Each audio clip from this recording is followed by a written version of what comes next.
Your first impressions of this budget? It's being hailed by economists. It's also being slammed by the opposition. But at the same time, capital expenditure, railways, the Aam Aadmi, the rationalization aspect that was pending since 2017 and 18 has been addressed in the budget. And there was also this notion that this was going to be a populist budget because come 2024, the focus is going to be on the election. But this basically goes on to tell you that good economics does not mean bad politics.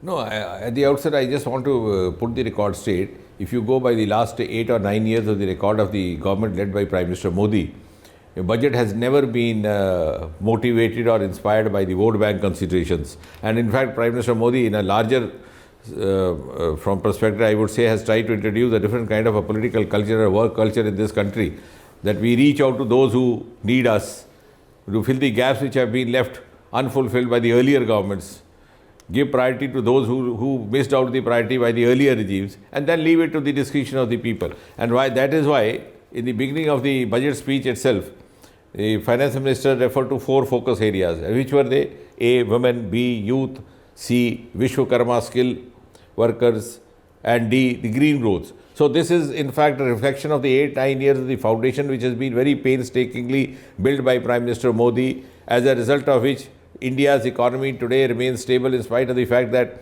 many of the developed countries are finding very difficult to handle their economies, and therefore the leading economies across the world are describing India as a bright spot. And what has been said today, the budget presented today, in fact lays the foundation of the next 25 years. And that is why among the focus areas, where on the one hand you have women, on the other end of the spectrum you have green growth, which is not often talked about in most of the Indian budgets. So I think this is a budget which is all inclusive, which is, as the finance minister was saying, has 7 priorities or 7 Saptarishi. It covers the infrastructure. At the same time, it reaches out to the last mile, which means, in other ways, meeting the saturation points, addressing the last man in the last queue, and of course the infrastructure development, which has gone up by the allocation gone up by 33 to 34%. The railway alone being 2.4 lakh crore.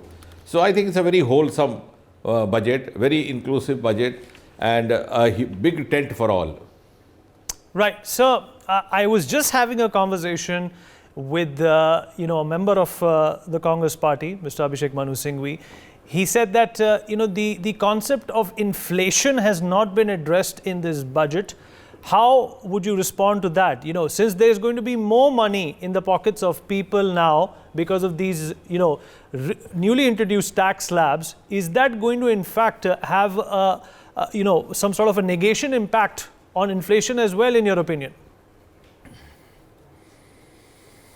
No, not so. On the contrary, as you said in the beginning, the common tendency or the mindset in the political class is to keep the next election in mind, which is not being done here.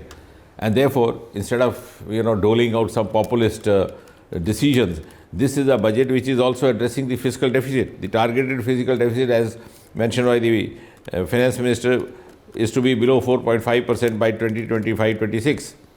And at the same time, the states also have been given a fiscal deficit allowed by 3.5%. So I think it's a capital expenditure which is being put into the market. It's being generated from the market, or generated from the sources. It's not that you are printing currency notes and putting up a false economy. So it is very much working within its own framework. That has been designed keeping the long-term outcomes in mind. So there is this huge push towards capital expenditure as well. There is a huge push towards railways as well. Now, is this being done, to make India the next hub of not only infrastructure development but investment as well? We are being considered as the next alternative to China. Is this the broad plan for that undertaking? I agree with you, and to the extent, rather, I would add to what you're saying. Even if these days every argument has to be supported by evidence, if we go by what is being said across the world, following past in the aftermath of pandemic, when all the other economies are shaky, the world's leading commentators and economists are looking at India as a bright spot. Rather, I would say that world is now also getting ready to be led by India under Modi. And therefore, and yes, the other factor is the China factor. Most of the countries are not comfortable. And China and India is now not only becoming the biggest destination for investment, also possibly the most preferred destination. And Prime Minister Modi is preparing it for that, because if we have to go global, our benchmarks have to be global. Our priorities have to be global. We have to meet those global parameters, which is being sought to be done. That is why the thrust on railways. That's why the thrust on agriculture. Now, even if in the agriculture sector, you would appreciate if you read between the lines, there is a point mentioning building digital public infrastructure. So this is making India a global hub of millets or Sirianna, in tune with the International Year of Millets. So we are actually preparing ourselves under Prime Minister Modi. India has to a great extent already succeeded preparing itself to play a wider and a more meaningful role in the global arena. So one last question before I let you go, sir. The Finance Minister as well as the Prime Minister on many occasions, and today the Finance Minister spoke about an Amrit Kal which is at play here. Do you think this grand scheme of things is finally being understood by the common man as well?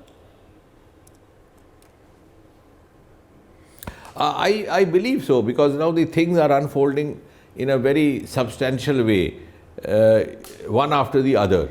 Like, for example, in the Global Innovation Index, we have jumped 40 ranks higher, from 81 to 40. In the startup ecosystem, we are number 3. It gives a huge degree of self-esteem to a common Indian citizen to realize we have overtaken the economy of United Kingdom. Now, a country which ruled over us for 200 years has been overtaken in spite of so many contradictions and constraints that we face. And it's all been possible because over the last 8-9 years, Prime Minister Modi has sought to streamline and channelize the resources in the most optimum way, most objectively, most scientifically. Now look at this concept which was mentioned today, the aspirational blocks. I think aspirational district, when the concept was floated to Prime Minister Modi, I for one was highly impressed, because this was absolutely out of box. Earlier on, we had backward districts with subjective parameters. Here we had 41 indices determining what is the aspirational district. Now we are going to aspirational blocks. So we are actually preparing ourselves. We've been doing so for the last 8-9 years, and in the next 25 years, I'm sure we are going to be a frontline nation. Sir, appreciate you joining us, taking out the time. Union Minister Mr. Jitendra Singh talking to NewsX exclusively. For more such videos, subscribe to the NewsX YouTube channel, hit the bell icon.